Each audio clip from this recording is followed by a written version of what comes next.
This is the second video for lecture 7. In the previous video, we learned public choice theories of Anthony Downs and William Niskanen. Specifically, we learned a distinction between Downs and Niskanen's definitions of utility function of bureaucrats. While Anthony Downs theorizes that bureaus' behaviors are diverse based on different utility functions, Niskanen identifies utility functions of bureaucrats in a simpler way according to neoclassical economics. In other words, Niskanen's utility functions are more like self-interest based on individualism. Anthony Downs' utility functions include individualism, professionalism, and altruism. So Niskanen theorizes that most utility functions of bureaucrats can be maximized by increasing budget because utility functions are salary or fringe benefit or prestige or reputations. Niskanen's public choice theory is called budget maximization theory because Niskanen attempted to generalize bureau's behavior as budget maximization behavior. Budget maximization theory is comprised of two basic assumptions. First, bureaucrats are utility maximizers and thus maximize their budget. Based on this assumption, Niskanen theorizes that bureaucrats maximize the total budget in an incremental way, that budget must be equal to or greater than the expected budget. Expected budget often means the previous year's budget, so bureaucrats gradually increase the total budget every year. So the policy where bureaucrats try to add more budget on the previous year's budget is called incrementalism. The second assumption is bureaucrats succeed in maximizing their budget by utilizing information advantage over politicians. Specifically in the US government, under check and balance system, legislatures have discretion to review budget proposal, approve the budget, and monitor their performance.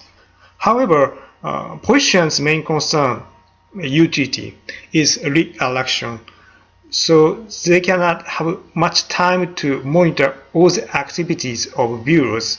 Rather, they want to use their time to conduct their political campaign or to appeal their activities to the public. As a consequence, politicians cannot have equal level of information with bureaucrats. Basically, since politicians cannot really check details of the budget contents, bureaucrats can control the budget size by utilizing information advantage over politicians. This Niskanen's budget maximization theory was very influential not only in academia but also in practical world. Carter administration from 1977 to 1981 conducted budget reform, and it introduced a new budget system, zero-based budget. So the idea of zero-based budget comes from incrementalism.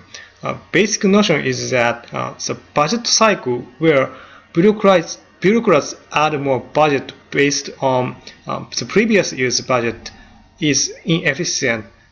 So zero-based budget required bureaucrats to set the budget from zero base.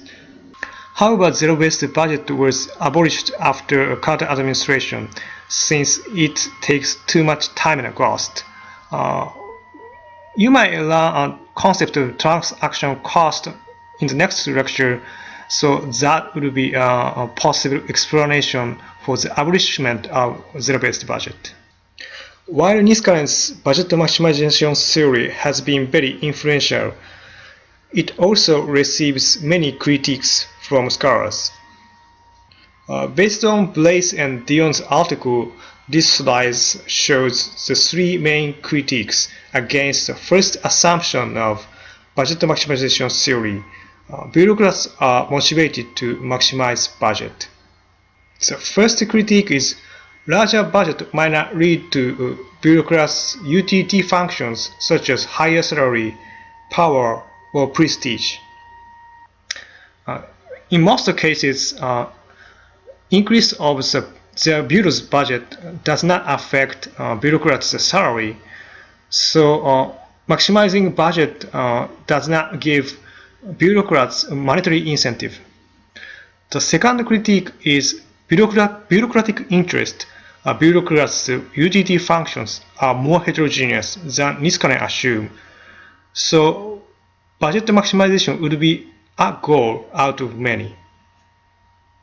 The third critique is bureaucrats might be more concerned with security or stability rather than maximizing budget. In other words, these scholars assume that bureaucrats tend to be lazy. We'll run this theory called principal agent model in the next lecture. These slides show main critiques against the second assumption of budget maximization theory. Bureaucrats succeed in maximizing budget by utilizing information advantage over politicians. The first critique is some politicians can get benefit re-election through monitoring budget process, especially when they belong to strong legislative committee or if that person were president. The second critique is about whether bureaus have information advantage over politicians. Some politicians might have more detailed information of specific public policy or programs. To increase their benefits re-election, they need to receive lobby activities. So they might get specific information from their supporters or interest groups. The third critique is bureaus compete to acquire limited budget source each other. As you know, there are many and various bureaus in the US government. In actuality, while some bureaus can win, others will lose. So we cannot generalize budget maximization for all the bureaus. The final critique is my perspective, and some budgeting scholars mentioned this. If overall size of economy of the nation decline, tax revenue declines. If that is the case, even if bureaucrats want to increase the budget size, they cannot do it.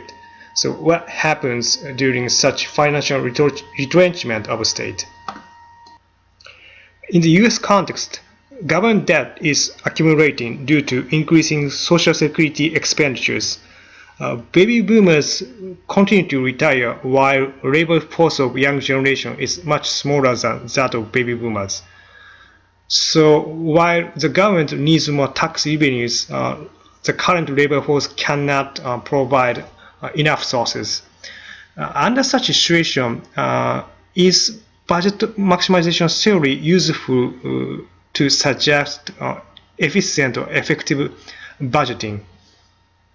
In sum, budget maximization theory might be a theory for a rising economy, so we might need a new theory during financial retrenchment. This is the end of lecture 7. In the next lecture, we will learn transaction cost concept and the model which applies transaction cost to the public sector, called principal agent model.